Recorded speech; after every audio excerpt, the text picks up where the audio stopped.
This is Podco Media Networks. On episode 77 of Confessions of a Marketer, it's all about SEM and SEO. Hi, it's Mark Reed Edwards. Welcome back to Confessions of a Marketer. Victor Machado of Post&Wall is here to continue the theme we kicked off last episode as we go a bit deeper on SEO versus SEM. We will get to Victor and that chat in a moment. Coming soon, Rob Whedon of Deal Signal and Jeremy Middleton of Promata are together to chat about data, intent, and marketing. I've got a chat I had with Prism HR CMO Scott Horn about marketing at a high-growth company. And Angel Hollis-Vaccaro of Deloitte joins me to deconstruct the Deloitte report Beyond Marketing Experience Reimagined.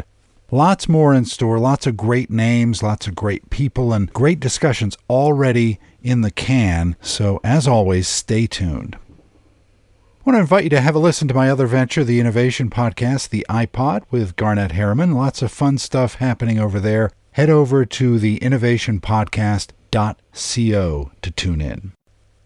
Okay, Victor Machado. Victor runs Post&Wall, an integrated digital marketing solutions firm he co-founded in 2014. Victor's on the front lines of developments in search. So, as a follow-up to my chat with Taylor Ryan last episode about the Google algo changes, I thought it would make sense to get a bit further into the weeds on SEO and SEM, and Victor was the right one to talk with. We talk about organic SEO, location SEO, confusion about SEO, plus we delve into the data and the possible blending of the big networks. And maybe most importantly, we debate why so few get digital right. A great chat with my old friend. Let's get to it. Victor, great to have you here. Welcome to Confessions of a Marketer. Thanks so much, Mark. It's great to be with you today. So can you tell me the difference between organic SEO and location SEO? Seems like there's a lot of confusion about those specifically, and SEO kind of in general. So enlighten me, please. Yeah, absolutely. And I'll simplify it, right? Everyone needs to have a website. And so organic SEO really is about working and tuning your SEO for your website for organic searches, which is a very active type of workload that goes into that function. Location SEO actually is more suited to smaller businesses or regionalized businesses that have really three components, right? A name, an address, and a phone number, right? And they have a service area. That's not to say that you can't have a national brand that has, 100 sites throughout the US. Those folks actually leverage both organic SEO as well as local SEO, right? But both types of SEO actually have a high cost. So, and how does SEM figure into all of this? Because sometimes people conflate the two and say SEO/SEM, but they're really different things. Yeah, SEM is completely different. I mean, SEM really is having the ability to specifically target an audience, right? Whether that's by demographic, by geography, specific kinds of interests, and then it's the kind of content that you're also pushing out, right? So if you're doing SEO, right, whether it's location-based or if it's just organic SEO, you're really tuning your presence. If you're doing SEM, you're really pushing out an ability to message something specific so that when someone does a search for your type of business, they're getting something very specific in those search results, right? And take it a step further, and you've got display and video, right? And when you get into display and video, now you're getting into the, really having the opportunity to get onto mobile platforms that fall outside of traditional, vlog sites and anything that's kind of website related. Now you're talking about being able to push out your presence into apps. And that's where SEM really becomes a very different thing.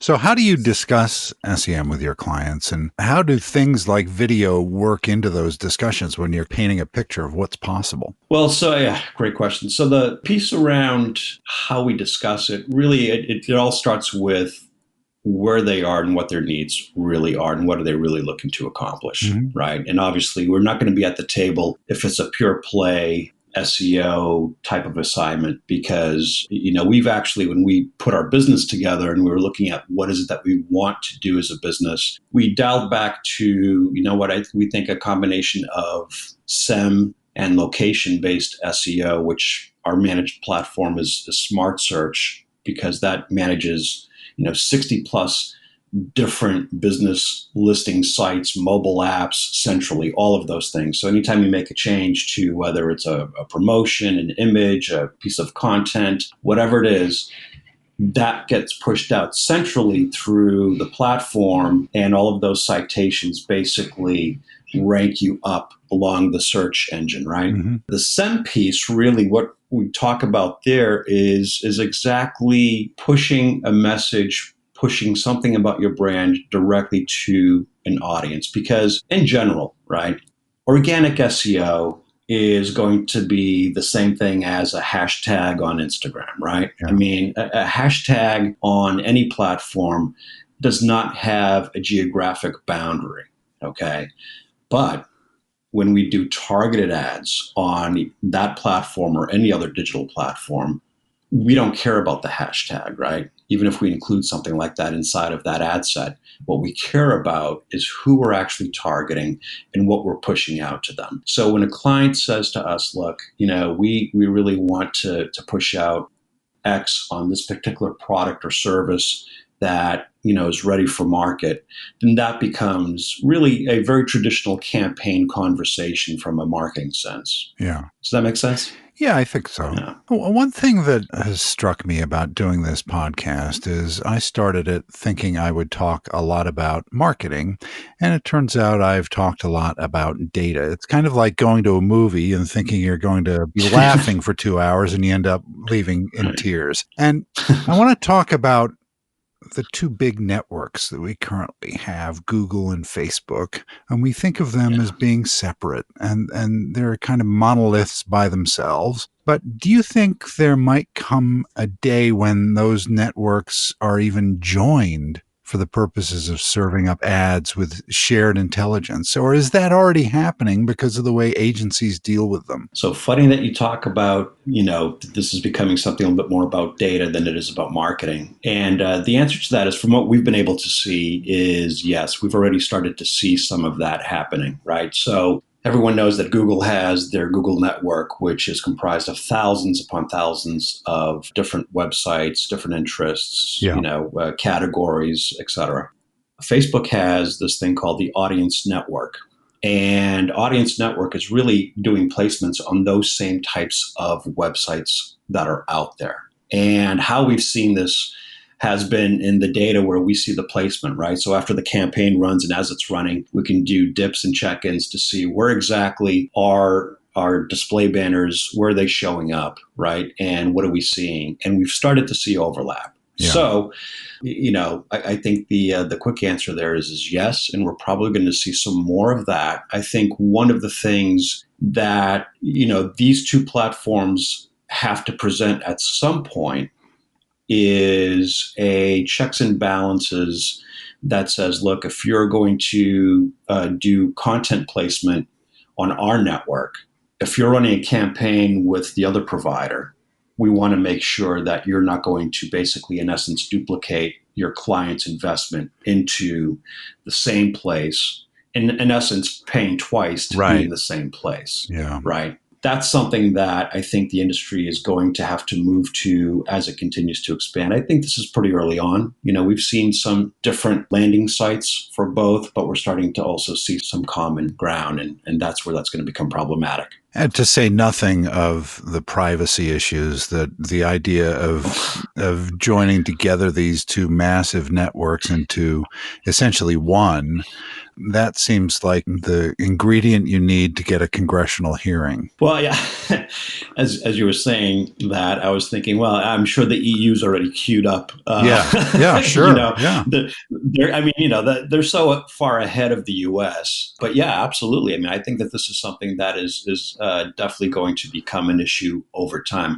Given how long it's taken to get to where we are with all of these different congressional hearings right now and all of this interest into what exactly is Facebook doing, what exactly is Google doing, what are those folks doing, it is not going to surprise that probably 2 years from now we'll start to see something on this. Hopefully sooner, but they move rather slowly. All the advancement happening in SEO and SEM and with Google and Facebook's networks and so forth.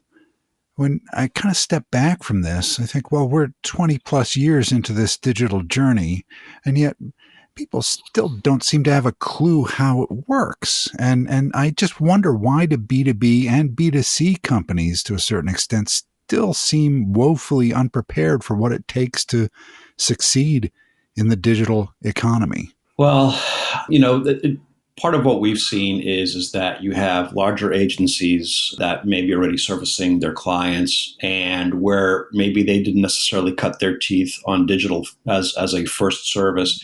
Maybe they're more of a traditional ad agency.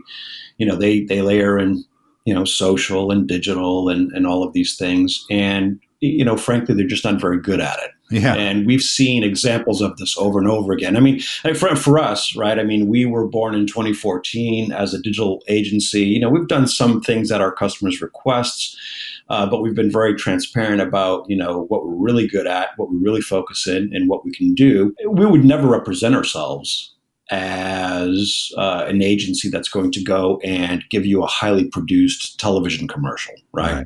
That's not our bailiwick. That's not what we do.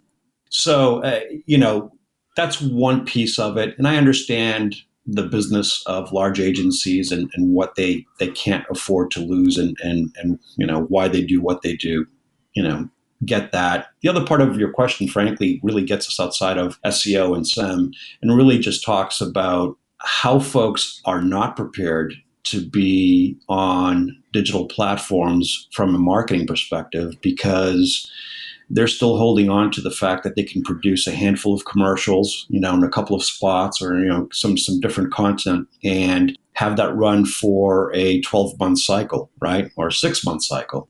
And the reality with digital is that there's a lot of content that you need. The good news is that whenever we take on, new clients, the first thing that we really do is we look at the content that they have available, and we basically repackage where we can and however we can to produce something that's seamless into, 15-second bites, right? 15 or 30-second bites, really second 3 to 7, your most critical time frame. But that again goes to just folks operating with traditional agencies and those folks not making the switch or really understanding what goes into really being a digital agency and what is really required for content to keep fresh eyes. And that's what it's really about, right? It's, you can always rework a piece of content that's the same. You can use it 2 months later, fresh copy, fresh messaging, except that's relevant, right? But you have to have a pretty significant library of content ready to go. And that goes across industries. That's not just for complex products. That goes across industries, don't you think? Oh, absolutely. Listen, the way we have the conversation with the B2B customer is dramatically different than what we accomplish with B2C customers, because they have some very different needs, right? Some similarity, but very different needs in how they need to get to their consumers. The first thing that we talk about is not every platform is for you. Just because it's there, it doesn't mean that you should be there. Right. One of the great things that we've seen here in the last 2 months, especially, is LinkedIn has finally woken up.